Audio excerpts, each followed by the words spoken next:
Ay, muy buenas noches a todos. Les habla el doctor del Castillo. Hoy estamos empezando un poquito más tarde nuestro envío, dado a que hay un tráfico terrible en la ciudad y no hemos podido llegar a tiempo. Pero bueno, vamos a esperar un poco que se junte algunos de nuestros seguidores, Marilyn, Ian, Claudia Aguirre, hola, Yurani, para que hablemos un poco. El bypass de Maki, hola. Hoy quiero hablar contigo. El bypass de Maki, quiero que estés con nosotros en el video. Quiero invitarte para que nos compartas tu experiencia. A ver si podemos hacer algo contigo para que nos cuentes tu historia. El bypass de Maki, espero que envíes, coordinemos ahí la solicitud para que estés con nosotros en el video. Vamos a ver cómo se puede hacer. Sí, a ver. Quería anunciar que una vez al mes vamos a tratar de hacer algo diferente, tratando de invitar a algún paciente que haya estado con nuestro proceso, que haya estado con nuestro grupo trabajando, que nos cuente toda su experiencia de manera directa para que todos ustedes puedan hacer preguntas y aclarar muchas dudas. Vamos a ver cómo hago aquí. Listo, sigo saludando. Zúñiga, Zeneido Grupo, Feco, Ingrid Jiménez, Ingrid. El bypass de Maki, te pido que envíes una solicitud que quieres entrar a nuestro video y yo te doy paso, ¿vale? Mientras tanto sigo saludando. Ingrid Jiménez, Faco Di, hola doctor, cordial saludo. Luz Adriana, Maffer, Lenny Ospina, Taveras Yadi, Geniti, Joseph Vidal, hola José, paciente estrella esta semana, Jimena 810, Claudia Gómez, Liliana Arango, Lenny Ospina, 4 personas más solicitaron para estar en este video. ¡Qué bueno! Vamos a mirar.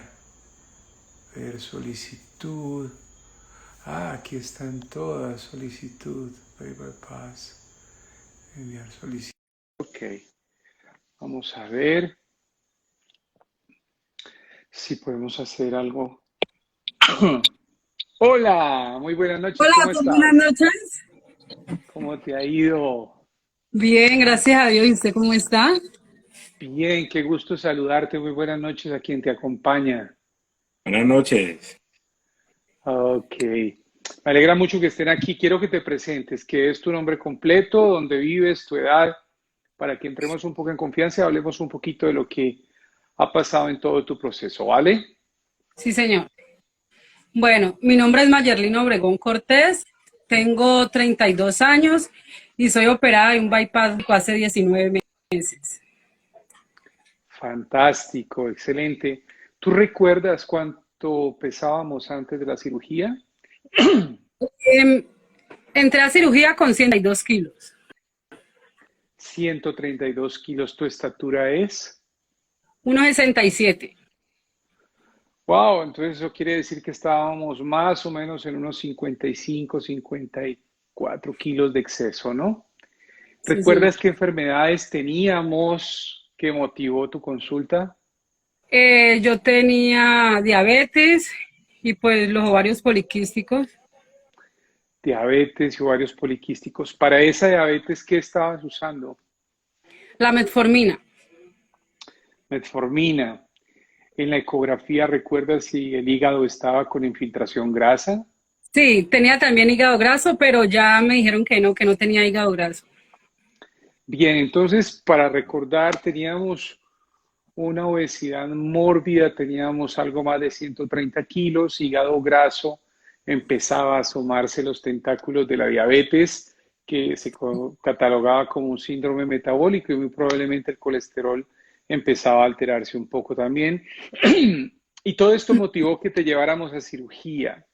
Entonces, ¿por qué hicimos un bypass? ¿Qué hablamos de todo eso? ¿Por qué pensamos que era un bypass la mejor cirugía para ti? Pues usted me había dicho porque pues ya tenía mucha obesidad y porque tenía hígado graso y diabetes, que porque eso me podía curar la diabetes. Sí, evidentemente el bypass gástrico es el gol estándar de la cirugía bariátrica y se considera que cuando tenemos un peso tan alto con una obesidad mórbida nivel 3 y esto está asociado ya a trastornos del hígado y a trastornos del metabolismo del azúcar, debemos empezar a pensar en un bypass gástrico. ¿Y en dónde te operamos? En la clínica de los remedios. Ok, listo. ¿Cuánto tiempo estuviste hospitalizada? La cirugía, eso fue un día para otro. Al otro día salí de la clínica. Ok, perfecto. Muy bien.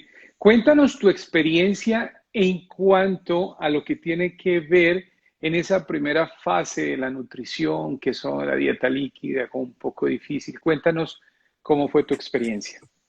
Pues la verdad, o sea, para mí no fue complicado porque a mí hambre no me daba. Y pues quedaba satisfecha, así sea con un poquito de jugo, quedaba satisfecha. Entonces no fue complicada la dieta para mí. Perfecto. ¿Cuántos días después de tu cirugía te citaron nuestras enfermeras Adelaide y Leonela? A la semana. A la Una semana me... semanita después. Sí, sí, señor. ¿Tuviste entrevista con la nutricionista? Sí. ¿Y cómo te fue en esa consulta? ¿Cuál fue el plan después de esos primeros días de dieta líquida? Pues me fue bien con ella. Ya después me había mandado para licuados, pero pues esa sí no la toleraba mucho porque me daba náuseas de ver cómo la comía licuada. Entonces hice de por sí dieta líquida, que era con la que más me sentía pues bien y la que me sentía satisfecha. Sí, realmente lo que es la alimentación, la parte visual es importante, el olor es muy importante y cuando no estamos acostumbrados a licuar la comida para consumir la licuada puede darnos un poquito de no apetencia, como que no nos gusta, como que no nos cuadra, pero todo eso hace parte de ese proceso de tolerancia, de paciencia y de progreso en esa dieta posoperatoria que debemos tener. Y más o menos cuánto tiempo después empezamos a comer pescado, por ejemplo. Pues doctor, la verdad, yo no he sido como mucho de tolerar muchos alimentos. Ya, Yo no he sido mucho de tolerar, entonces trato como de comer cositas suaves. listo. El pescadito y el pollo, ¿lo El consumes pollo sí, actualmente? sí, el pollo sí lo tolero, el pescado pues ahí más o menos, pero pues la carne y no, la carne no. El pescado no es que le caiga muy bien a todos porque no es que necesariamente le guste a todos, ¿no? Pero el atún suele ser algo chévere para consumir, fácil de consumir, pero como que no te gusta. No, o sea, sí me gusta el pescado y todo eso, sino que pues el atún para mí es muy seco, entonces como que me atoro mucho aquí. Ya, ¿y el pollito cómo te cae entonces? Sí, el pollo sí me cae bien, es lo que más consumo. ¿Y las frutas cómo van? Bien, aunque pues no soy como mucho soy como mucho de líquido. De tomar líquido para estarte hidratando. Perfecto. ¿Y el ejercicio cómo ha sido? Cuéntanos. Pues, o sea, sí he hecho ejercicio, pero pues últimamente, como me tienen que operar de la vesícula, entonces como que me agito y me comienza a doler el estómago. Entonces el cirujano general me dijo que no, que evitara por ahora el ejercicio. Ah, ok. ¿Y cuánto estás pesando actualmente? Ahorita estoy pesando 59, ¿Y tu estatura era uno? 1,67. Bueno, yo creo que estás en un peso fantástico, inmejorable. ¿Qué pasó con la diabetes? Pues antes, ahorita me mandaron fue a consumir un dulce diario porque tenía el azúcar muy bajita. Ok. Entonces ya gracias a Dios se me reguló. Anemia es que me dio ahora. Hemos tenido un poco de anemia. ¿Cómo lo estás manejando? Me mandaron sulfato ferroso. Un poquito de sulfato ferroso. En la dieta es muy importante que aumentemos la ingesta de espinacas, fresas, uvas y si es posible cuando les gusta los hígados del pollito o el hígado de la res, es rico en hierro. Las espinacas son agradables y se pueden preparar de muchas maneras en diferentes presentaciones y eso nos aporta hierro. pero es cierto que la hemoglobina puede bajar un poco cuando tenemos un bypass gástrico y hemos tenido una disminución de peso tan importante como es tu caso, y hay que tomar algunos suplementos necesarios durante el proceso después del bypass gástrico, y eso es per se a que en el bypass gástrico tenemos que desfuncionalizar los primeros 2 metros de intestino donde se absorbe el 90% de la grasa y algunos oligoelementos que pueden bajar, y es necesario dar ese soporte después de cirugía. ¿Qué vitaminas has tomado habitualmente después de tu bypass? A mí usted me mandó la Centrum, me mandó a aplicar la vitamina B12, vitamina A, el calcio, y pues yo me tomo el esomeprazol y el sulfato ferroso.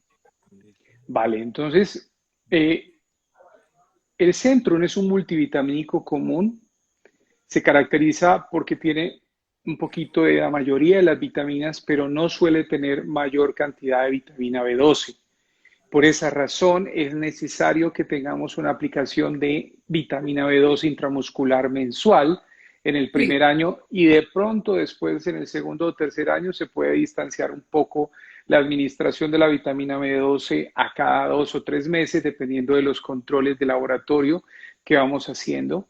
El Centrum habitualmente hay que tomar un par de tabletas mínimo al día, y hay que tomar un poco de calcio, sobre todo en las mujeres, para soportar un poco con la vitamina D el posible déficit de calcio que pueda presentarse por la disminución en la absorción.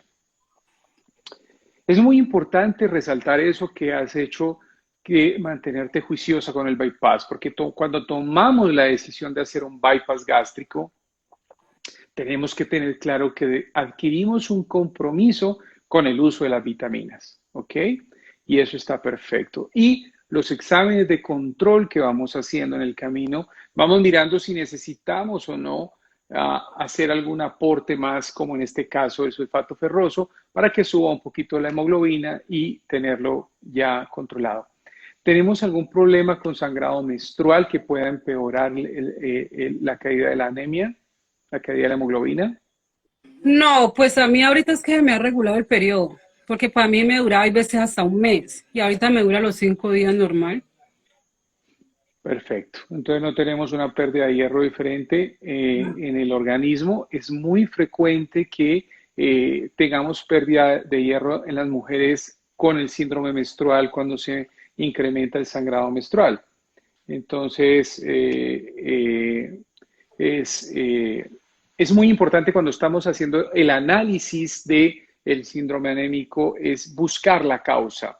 Entonces, si no hay una causa como el síndrome menstrual fuerte, entonces podemos hacer el aporte con hierro oral o con sulfato ferroso, que es muy frecuente y muchas personas lo conocen, que de fácil ingesta puede producir un poquito de estreñimiento, pero se va manejando poco a poco, ¿no?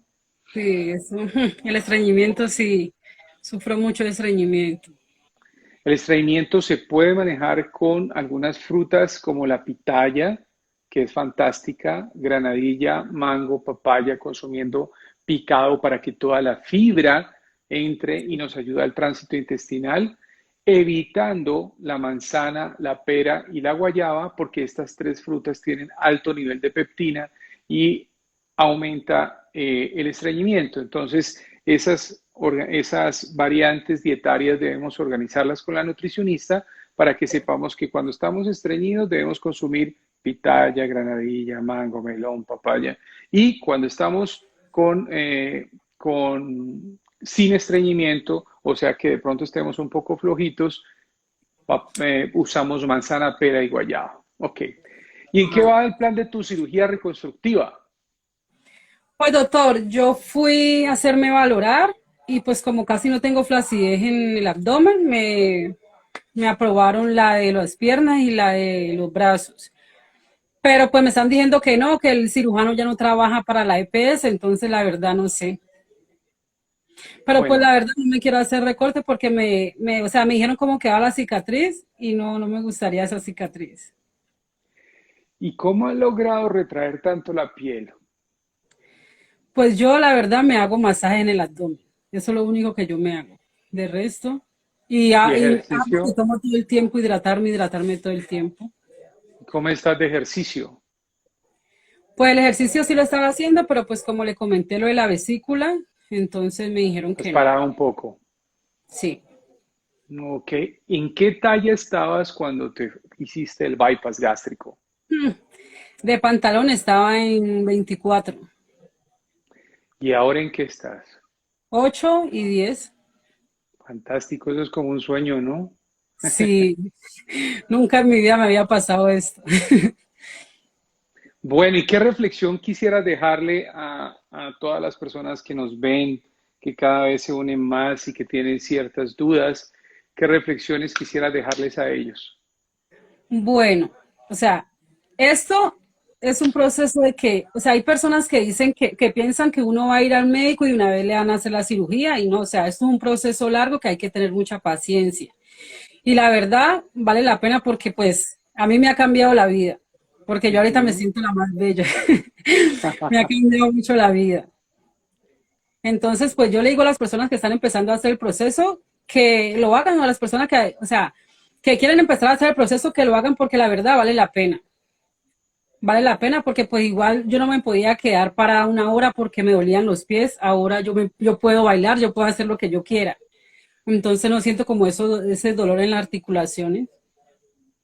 Fantástico. O sea, mejoramos en el estado de salud, Sí, mejoramos la calidad de vida, hemos mejorado las enfermedades que estaban asociadas a esa obesidad, ¿cierto? ¿Ha mejorado la autoestima? demasiado. Fantástico, Doctor, yo excelente. le quería hacer una preguntita. Dime, Yo pues ya tengo 19 meses de operada. A mí me colocaron la T. Entonces yo me la retiré porque pues ya quiero ser mamá. Entonces no sé si pueda o tengo que esperar más tiempo o qué. la pregunta concreta es si te puedes embarazar. Sí, señor. Los trabajos han mostrado que no hay ningún problema con que un paciente con bypass gástrico que toma sus vitaminas regularmente se embarace. Entonces, realmente no hay ningún problema en que te embaraces. Lo importante es que cuando tomas la decisión de embarazarse, debes saber que debes tener un organigrama muy claro de control y seguimiento con nutrición para que con nutrición se hagan los esquemas nutricionales estrictos para que subas el peso esperado normal durante un embarazo, que suele ser de 8 a 12 kilos, que es lo Dios. normal, ¿ok? Que es lo que se espera y qué es lo que se espera que disminuya después de terminar el embarazo durante los siguientes 6 a 12 meses después del parto. Porque la mujer tiene o presenta una serie de cambios propios que permiten poder abastecer las necesidades nutricionales del bebé, los cambios en el cuerpo, en las caderas, articulaciones y la preparación global que tiene el organismo para que puedas llevar a término satisfactorio tu embarazo, y por esa razón es muy importante que tengas el acompañamiento de nutrición para que ese aumento de peso esperado sea el que realmente es recomendable durante ese proceso. Lo que no puede pasar es que por estar en un buen peso nos embarazamos, nos relajamos completamente y nos subimos 30 kilos porque eso no va a revertir, ¿ok? Eso es Sí. uno de los problemas más importantes cuando se embarazan con la cirugía bariátrica, es que nos relajamos, no tenemos ese control y seguimiento, empezamos a justificar los antojos, nos ven que sedentarismo total, no. Y partir del hecho que el embarazo no es una enfermedad, porque así se ha considerado por la Organización Mundial de la Salud. El embarazo no es un estado de enfermedad, que pueden haber momentos difíciles, por supuesto, porque hay que entender lo que es un embarazo, que la naturaleza decidió que les tocara a ustedes solitas toda esa dificultad del embarazo, pero no podemos considerar que es un estado de enfermedad y por esa razón nos podemos relajar en la parte nutricional. Esa sería prácticamente la recomendación. De resto, no hay ningún problema con los embarazos. Otra preguntita, doctor. ¿Por qué a una paciente bariátrica le suena tanto la barriga?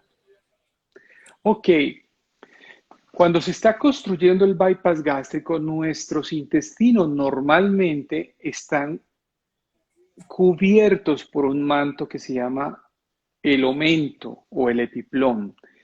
Esta capa que protege los intestinos, para poder hacer el bypass, nosotros como una cortina la tenemos que dividir por la mitad, coger el intestino y subirlo y pegarlo por delante del colon, pegarlo al estómago, que es la segunda parte del bypass gástrico, que es subir el intestino y pegarlo al estómago para hacer la nueva vía de los alimentos. Como hacemos esa modificación, entonces el intestino ya queda inmediatamente por debajo de la pared abdominal. O sea, ya no está, digamos, escondido detrás de este manto, de esta cortina que amortigua todo eso, sino que está inmediatamente por debajo de la pared abdominal. Entonces está más expuesto a la superficie, por lo tanto sus movimientos se escuchan con mayor frecuencia, con mayor facilidad, y por eso es que se escuchan más aún que si recordamos cuando teníamos 130 y tantos kilos, teníamos un panículo adiposo bastante grueso en la pared abdominal. Al perder peso y estar en los 59, 60 kilos, tu panículo adiposo se adelgazó significativamente, o sea que esa pared es más delgada, por lo tanto facilita mucho más la transmisión de los sonidos y por eso lo vas a escuchar un poco más fácil. Doctor, otra preguntita. ¿Y por qué? O sea, yo cada que consumo algo me da mucho dolor en el ombligo y me da por eruto mucho. Entonces no sé a qué se Eso debe. hace parte de lo que tenemos que hablar con nutrición para mirar los alimentos. Aquí cabe la oportunidad de decir cómo deben ser la educación en el proceso de la alimentación. Recordemos que son comer muy despacio, cada alimento masticarlo 15 a 20 veces, entre un bocado y un siguiente bocado, esperar 3 minutos, para comernos nuestra porcioncita de almuerzo unos 40 minutos y nunca mezclar los líquidos con los sólidos porque no tenemos capacidad para poder recibir el líquido después de comer el sólido. Nos toca esperar una horita más o menos después del sólido para poder tomar el líquido, esperar que el estómago digiera y haga vaciamiento y nos permita avanzar los alimentos. Entonces, eso es muy importante en la educación y en el acoplamiento de la cirugía bariátrica para todos nuestros pacientes. Y la siguiente parte es la selección de los alimentos. En la medida que consumamos un poquito más de grasa o alimentos fermentados, vamos a producir más gas. Si consumimos un poquito más de harina, vamos a consumir más gas. Pero donde está más marcado es si consumimos grasa, me explico. Pues tienes un bypass y un día estabas antojada y te comiste una empanadita y te comiste un chicharrón o algo así, exagerado, ¿no? Que eso no suele suceder, pero lo hicimos. Entonces, como no tenemos la capacidad de absorción del 90% de la grasa, esa grasa se va a fermentar y nos va a producir flatulencia, nos va a producir gases, nos va a producir disconfort. Entonces tenemos que seleccionar muy bien los tipos de grasas que podemos consumir en el paciente bariátrico, omega 3, omega 6, grasas que sean saludables, no saturadas, o sea, grasas como el aceite de oliva, que es muy saludable, que tiene un gran aporte, la grasa que trae el pescado, entre otras, la grasa que traen las almendras, los frutos secos como la macadamia, las almendras, el maní, son los tipos de grasa que debemos tener en la dieta para que podamos absorberlo, podemos tenerlo de manera saludable y también para que no tengamos ese problema de fermentación. De todos modos, si persiste, podemos tomar un poquito de algún suplemento oral, simeticona, un poquito de refluflin, hidróxido de aluminio o alguna de estas cosas que nos pueden ayudar un poquito a la digestión cuando tenemos un poco más de síntomas, ¿no? Doctor, otra preguntita. Lo que pasa es que mi pareja y yo estamos en un proceso de un canal de YouTube, pues comentándole a la gente pues todo mi proceso de mi cirugía, mi pérdida de peso y todo. Y hay muchas personas que me preguntan en un bypass de qué tamaño le queda a uno el estómago. Ok. El tamaño del estómago en un bypass es más o menos de una tarjeta de presentación.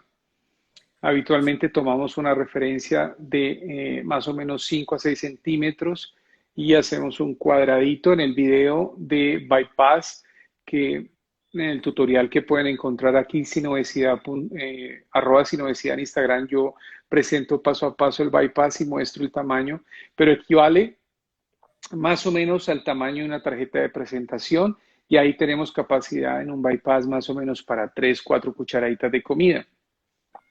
Que comiendo despacio podemos comer más, pero que inicialmente por bocado vamos a tener esa capacidad. El tamaño de una tarjeta de presentación. En teoría, debe tener una capacidad de 50 a 75 centímetros cúbicos y la capacidad del bypass ha ido cambiando porque en años previos, años mucho atrás, se era muy obsesivo porque el estomaguito fuese minúsculo. Pues realmente la tendencia es que tenga una capacidad de 50 a 75 centímetros cúbicos, que eso equivale más o menos al tamaño de una tarjeta de presentación. Doctor, otra preguntita. ¿Cuánto es el índice de masa corporal para que una persona le puedan hacer una cirugía bariátrica? Los estándares que están en las guías de la Asociación Colombiana de Cirugía Bariátrica, que ya va en su segunda edición y de la cual he participado también como escritor de artículos que ha sido una guía construida por los cirujanos más prestigiosos del país, que están adscritos a la Asociación Colombiana de Cirugía Bariátrica, tiene esos parámetros claros. Ustedes pueden encontrarlo, pueden ingresar a la página de ACOCIB y leer las guías que están disponibles, pero para ser concretos nos regimos por los parámetros de la Federación Internacional de Cirugía Bariátrica, en el cual la obesidad tipo 3 con índices por encima de 40 son indicadores de bariátrica, de cirugía bariátrica. Los índices de masa entre 35 y 40 dependen de las enfermedades asociadas que tenga el paciente, como la diabetes, mandatorio, y que eso es obesidad tipo 2. Y en obesidad tipo 1, con índices de 30 a 35, debe ser el consenso muy claro interdisciplinario que considere si hay beneficio o no en hacer una cirugía bariátrica. Por ejemplo, un paciente con obesidad tipo 1, con un índice de 33, 34, que no alcanza a aplicar, pero tiene una apnea de sueño documentada, tiene diabetes con insulina dependiente, tiene apnea de sueño o un hígado graso severo, debe ser evaluado por medicina interna, endocrinología, y si hay un consenso se puede también hacer una cirugía bariátrica. Entonces, para concluir, está muy indicado en obesidad tipo 3, está restringido en obesidad tipo 2 y está un poco más restringido en obesidad tipo 1. Otra preguntita, doctor. Yo me he obsesionado mucho con el peso. Yo quiero saber cuál es, o sea, mi peso ideal o mi peso saludable, porque yo quiero llegar a 57 y he bajado hasta 57 y vuelvo y subo, o sea, el peso que yo he estado más estable es en 60. He bajado, el que más he bajado a 57 y el que más ha subido después de la cirugía es a 62. Entonces yo mantengo como en ese sub y baje. Entonces a mí me gustaría quedar en 57, pero me dicen que es muy, o sea, que es muy bajo de peso para mi estatura. Entonces la verdad no sé cuál es mi peso ideal. Bueno, hoy por hoy se maneja un concepto un poquito más integral y es el índice de masa corporal. El índice de masa corporal, el espectro en el cual se considera saludable es de 19 a 25. En mi opinión, lo ideal es que el paciente esté alrededor de 22 a 23 de índice de masa corporal. El índice de masa lo calculamos peso en kilos dividido entre la estatura al cuadrado. Lo pueden calcular en sinobesidad.net de manera automática, pero si quieren hacerlo calculadora, cogen el peso en kilos y lo dividen sobre la estatura en metros al cuadrado. Y eso nos da el índice de masa. El índice de masa corporal ideal 22, 23, con un tope máximo de 25 y un tope mínimo de 19. Cuando estamos muy cerca de 19, estamos cerca de nutrición. Cuando estamos por encima de 25, empezamos en sobrepeso. Por lo tanto, un punto intermedio de 22 a 23 es fantástico. Si queremos progresar un poco más y profundizar en lo ideal, entonces tenemos que ya establecer el porcentaje de masa corporal, el porcentaje de masa grasa corporal, y eso lo podemos hacer mediante la impedanciometría o mediante el estudio del InBody, que nosotros lo tenemos disponible en nuestro consultorio con la pesa e impedanciometría de Biotrontec, que Store nos ha proporcionado esta tecnología en la cual medimos índice de masa corporal, índice de masa muscular, índice de masa grasa, y ahí vemos los porcentajes. Entonces podemos optimizar por segmentos, de tal manera que tienes un índice de masa 24, pero resulta que es que tienes muy buena masa muscular porque estás haciendo mucho ejercicio. Es perfecto. Tenemos índice de masa de 20, pero tu índice de masa muscular es normal y tenemos un índice de masa grasa menor del 7%, pues eso es un deportista de alto rendimiento.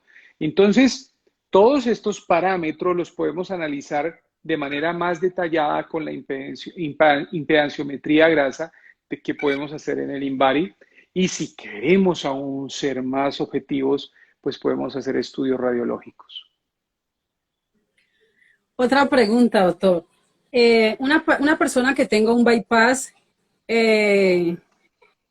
y la cirugía no le funciona, o sea, que suba de peso, no hay otra intervención para la cirugía, ¿cierto? En mi opinión, el bypass gástrico es el top de las cirugías. El paciente que se hace un bypass gástrico hay que transmitirle la idea que es su única oportunidad. A lo largo de estos 20 años de cirugía bariátrica hemos escuchado, visto múltiples variaciones buscando soluciones para los pacientes que reganan peso con un bypass gástrico, que puede ser alrededor del 8 al 10% de los pacientes. Pero realmente el problema no es el bypass. Se pueden hacer algunos ajustes pequeños, pero el problema realmente está en el consumo de azúcar y en la no educación del paciente con una cirugía bariátrica. Es clarísimo que la cirugía es algo puntual. El tratamiento interdisciplinario es fundamental, pero al final eres tú como paciente que tiene que sostener tu cirugía. No subimos de peso por el aire, ni subimos de peso porque sí. Subimos de peso porque dejamos de hacer ejercicio y porque empezamos a consumir alimentos que pueden ser en poca cantidad, pero de alto valor calórico. Es muy importante que todos ojalá pudiéramos buscar y leer sobre fisiología del ejercicio y por qué entender que el ejercicio no necesariamente es para perder peso, sino para sentirnos saludables, para que el músculo se llene de unas cositas que se llaman mitocondrias, que son las encargadas del metabolismo de la glucosa y la producción de energía. Y tener músculo saludable es sinónimo de buen metabolismo y de salud. Entonces, todo esto lo menciono para que tengamos claro que el bypass gástrico, siendo el gol estándar, en mi opinión, las cirugías de revisión de bypass tienen resultados muy irregulares y que en lo posible tenemos que trabajar mucho en el aspecto interdisciplinario para que no tengas fracaso con un bypass gástrico. Y sobre el frío después de una cirugía bariátrica. Bien, imagínate que pesas 70 kilos, estamos en la costa atlántica y tienes puestas 7 chaquetas encima. Pues imagínate que con eso sudarías muchísimo, ¿cierto? Y eso es lo que pasa cuando tenemos un manto graso tan grueso. Por eso el paciente que está en obesidad tipo 2 o tipo 3 o tipo 4 suda con mucha frecuencia, está su ropa húmeda con mucha frecuencia, transpira demasiado, porque el organismo está buscando vencer ese panículo adiposo tan grueso y poder evacuar calor. La función más importante de la piel es la regulación de la temperatura de nuestro cuerpo. Entonces, cuando hay un manto de grasa tan grueso, se hace más difícil. Cuando nos hacemos el bypass gástrico, nos hacemos una cirugía bariátrica y perdemos peso masivo, tenemos claro que las dietas están construidas para mantener la masa muscular, pero queremos depletar al máximo la masa grasa. Entonces, ese panículo adiposo grueso lo llevamos a su mínima expresión, muy delgado, y eso lo que hace es que perdamos esos 7 sacos que teníamos en el ejemplo anterior. Entonces ya no tenemos tanto calor y por el contrario el músculo está más expuesto a la temperatura ambiente natural debido a que nuestro panículo adiposo ya está muy delgado. Y por esa razón los primeros meses o tal vez los primeros 2 o 3 años podemos sentir más fragilidad o más frío del habitual. Pero también hay que entender de dónde veníamos y que estamos sintiendo un cambio, de tal manera que nuestro punto de referencia era mucho calor, pero al bajar peso estamos sintiendo ya mucho frío. Y tal vez ese frío que sientes es la temperatura normal de una persona que no ha sufrido de obesidad. Pero tú, como hemos estado en 130 y estamos ahorita en 60, entonces tenemos la comparación y de esa manera podemos decir que estamos sintiendo mucho frío. Por supuesto, porque nos hemos quitado esos 7 sacos encima que teníamos puestos. Doctor, otra pregunta. Hay personas que me preguntan, bueno, en mi caso no, porque pues yo antes sufría de reflujo y gastritis. A mí desde que me operaron, yo ya no tengo nada de eso, gracias a Dios. Pero hay muchas pacientes bariátricas que me escriben y me dicen que les da mucho reflujo. Entonces, ¿a qué se debe el reflujo? En el bypass gástrico es muy poco probable tener reflujo, por una razón muy sencilla y es que tenemos una pequeña porción de estómago y el otro estómago está desfuncionalizado, por lo tanto la producción de ácido que explica el reflujo es mínima. Para hacerme entender, cuando tenemos un estómago normal y tomamos una tableta de someprazol, estamos disminuyendo un 40 a un 50% la producción de ácido y sentimos mejoría. Pero con el bypass gástrico estamos desfuncionalizando el 90-95% de la producción de ácido. Por lo tanto, se considera que el mejor tratamiento para reflujo en la actualidad es el bypass gástrico, porque ya no tenemos producción de ácido relevante que lleve a que el esófago se queme con el ácido, porque la producción se disminuye 90-95%.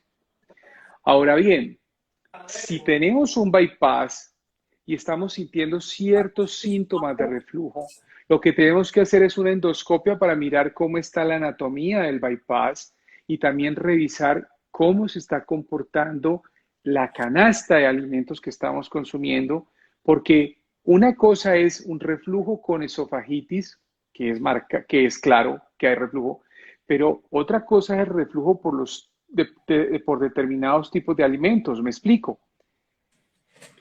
De 10 personas que comen frijoles, 9 van a tener reflujo. Pero eso no es reflujo. Esa es la fermentación normal de ese tipo de alimentos que produce esos síntomas por hiperproducción de gas. Y hay otros alimentos que tienen esas mismas características. Entonces, nosotros los médicos, ¿cómo podemos corroborar lo que está sintiendo el paciente y colocarlo sobre un papel? Es haciendo una serie de exámenes que nos permitan objetivizar realmente si el paciente tiene un problema nutricional con síntomas o tiene realmente un reflujo. Y eso hace parte del estudio que debemos hacer en la consulta. La caída del cabello después de una cirugía bariátrica. Es muy importante tener claro que es muy importante el soporte vitamínico. Más, hoy estamos hablando del bypass gástrico y en el bypass gástrico, que ya explicamos que desfuncionalizamos la primera parte del intestino, realmente necesitamos soporte vitamínico desde el principio. Por eso empezamos a tomar glucerna los primeros días, podemos tomar Enzoy la segunda, tercera semana y en la cuarta, quinta semana empezamos a tomar multivitamínicos.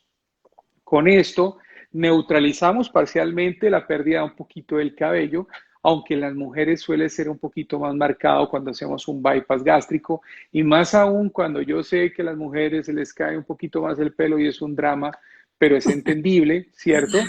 Entonces procuramos ajustar muy bien las vitaminas. Esto sí lo vemos menos frecuente en el sleeve o banga gástrica, pero eso será tema de otro día porque hoy estamos concentrados con el bypass.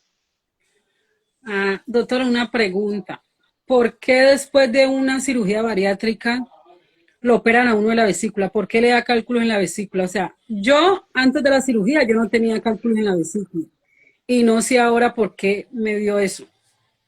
Bien, más o menos el 15% de las personas que ya tienen un bypass gástrico o un sleeve pueden hacer cálculos en la vesícula.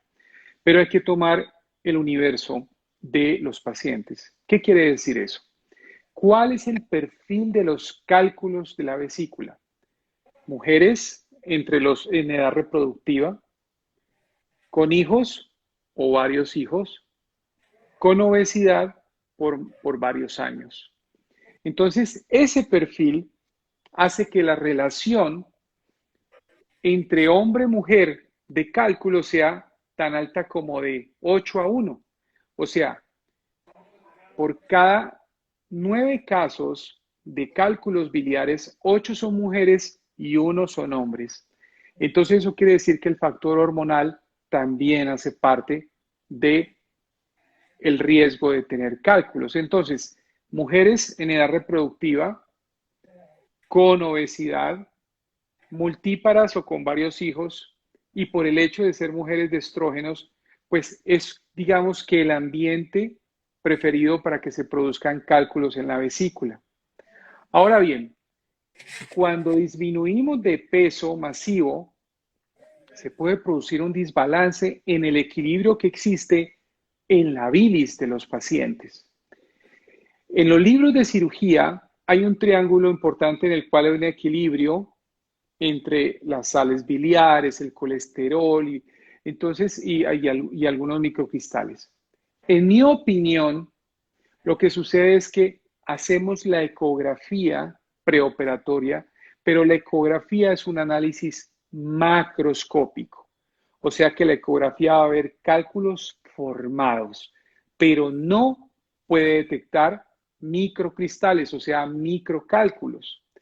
Lo que suele suceder, en mi opinión, es que al perder peso, al pasar esos 6, 12, 18 meses después de cirugía, esos microcristales se convierten en cálculos y con la pérdida de peso y algún desbalance entre las sales biliares y las grasas hacen que se precipiten estos cristales y formen cálculos.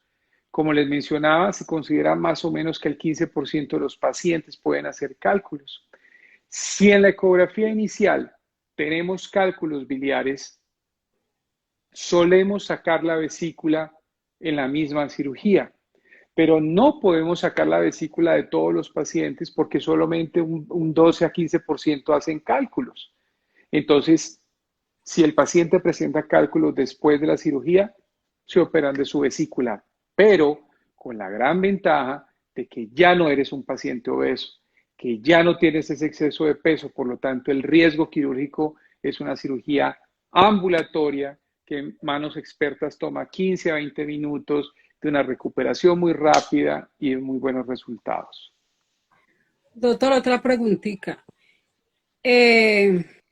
¿Cada cuánto es normal que una persona se pese? Bien, la recomendación es que los pacientes después de operados no se pesen hasta el día 30. Sí. Porque hay unos fenómenos que se producen con la cirugía, unos efectos hormonales que hacen que el peso cambie y se disminuya de manera rápida e irregular, que puede oscilar en ese primer mes. Entonces puede llevar a confusiones. Doctor, perdí 6 kilos, pero esta semana no he perdido nada y la próxima semana aumenté peso. Esos fenómenos son normales en el proceso endocrinológico que produce una cirugía gastrointestinal. Entonces, la recomendación es que ese primer control que nosotros registramos sea al día 30. Después de eso, La recomendación es que sea una vigilancia del peso mensual, para que si en un mes tenemos alguna variación, tengamos la posibilidad de hacer los cambios pertinentes en el siguiente mes para controlar ese aumento de peso que hemos tenido pequeño.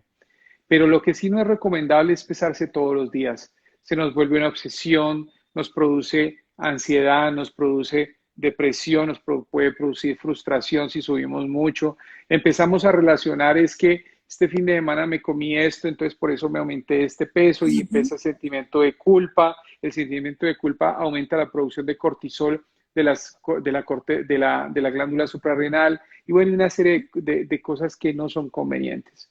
Entonces, lo que recomendamos a nuestros pacientes es que cumplas con tu ejercicio, 1 hora de cardio al día, que en un relojito que registre frecuencia cardíaca marque 120 latidos por minuto, con eso vas a estar quemando grasa, que lleve las recomendaciones nutricionales para que aprendas la comida saludable, no consumir azúcar y en la medida de lo posible mantenerse un poquito alejado del alcohol.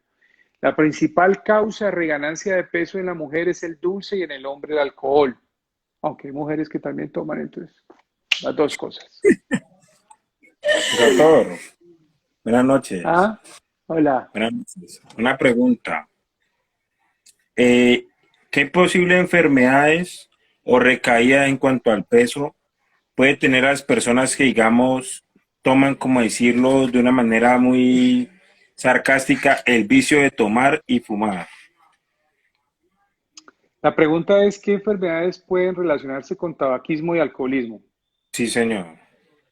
Bien, con el tabaquismo se tiene clarísimo el trabajo de riesgo cardiovascular más famoso y más largo que se ha podido hacer en medicina.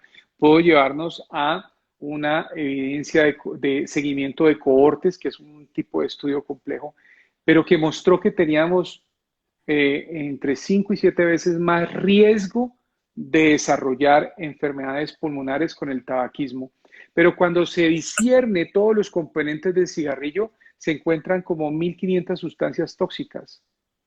Entonces, realmente el tabaquismo tuvo su época dorada en los años 50, 60, donde era muy play, era muy varonil, era muy sofisticado aquel que tenía un cigarrillo en la mano, pero hoy en día realmente se ve a quien fuma como alguien medio crazy, porque está usando tóxicos, sustancias tóxicas impresionantes. Es tanto así que, por ejemplo, en Guapi o en Tumaco o en estos sitios donde había la costumbre de que las matronas, o sea, las mamás grandes, lavaban la ropa en el río y para que el cigarrillo no se les apagara, colocaban el cigarrillo invertido y ponían el encendido hacia adentro. Y fumaban así, o sea, con el cigarrillo invertido, no hacia afuera la ceniza, sino hacia adentro. Ahí se identificó mucho más cáncer de la boca. Entonces, el cigarrillo es tóxico, daña el pulmón y aumenta el riesgo de cáncer de toda la vía aérea, desde la nariz hasta el alvéolo y otros órganos por fuera del pulmón. Ojo, con el alcoholismo, el alcohol es como cualquier medicamento que dependiendo de la dosis es tóxico. Entonces, no quiere decir que si te tomas una copa de vino, te tomas un día en tu cumpleaños un poquito de alcohol, pues te va a dar algo malo, no. Pero el consumo crónico de alcohol sí deteriora la función hepática, eso es claro. Y si a eso le anexamos que tenemos obesidad, pues el hepatocito, que es la célula funcional del hígado, va a estar rodeada de muchos problemas. Células grasa que le infiltran, que le hacen daño, que cambian el metabolismo, y radicales y alcohol que produce también lesión. Entonces, en mi recomendación, el tabaquismo cero. Eso no tiene ningún sentido. Fumar no tiene ningún sentido. Y el alcohol ser muy mesurado, muy controlado para que sea algo de celebración ocasional y hay maneras para nuestros pacientes de que puedan pasar socialmente con mínimos consumos de alcohol en los cócteles, que hace parte de lo que podemos aprender en el grupo interdisciplinario. Relacionado con bariátrica, el alcohol sí es factor de reganancia de peso. Todos los alcoholes son fermentación de algún tipo de azúcar, de la papa, de la caña, del arroz, de cualquier tipo de carbohidrato, de ahí sale el alcohol. Entonces, el consumo de alcohol crónico y sostenido es causa de reganancia de peso y obesidad. Ah, bueno, señor. ¿Vale? Bueno, ha sido muy rico el diálogo contigo y con ustedes dos que nos han dedicado este ratito, han compartido su experiencia. Quiero decirle a todos los que nos siguen que esto ni es preparado, ni es condicionando las preguntas, ni condicionando respuestas. No queremos que se transmita la idea de la perfección o que esto no requiere sacrificio y que no requiere ningún tipo de cuidado. Por el contrario, lo que nos han expuesto aquí nuestros invitados es la realidad de lo que tiene que vivir un paciente con bypass gástrico, cuál es su compromiso, el consumo de sus vitaminas, su dedicación con el ejercicio para poder sostener y lograr resultados tan relevantes, tan importantes y que evidentemente solamente podemos decirte felicitaciones por tu excelente resultado y ojalá puedas seguir en ese camino y que muchas de las personas que te han escuchado se hayan podido educar un poco acerca de lo que es el bypass gástrico, ¿vale? Listo. Bueno, señor, muchas gracias a usted y muchas gracias por haberme cambiado mi vida, por haberme hecho pues mi cirugía, porque no solamente me siento bien, o sea, autoestima, sino que no tengo las enfermedades que tenía antes, me siento bien ahora, entonces quería agradecerle. Bueno, es un placer haberte tenido aquí, que tengan una feliz noche y a todos nuestros seguidores, todas las preguntas que generaron hoy, que obviamente no pude responderles, vamos a hacer el próximo martes, vamos a dedicarnos solo a responder todas las preguntas que quedaron hoy sin responder después de este diálogo. Que tengan una feliz noche, que Dios los bendiga y nos vemos pronto. Bye. Amén. Sí, gracias. Muchas gracias, doctor. Chao. Chao.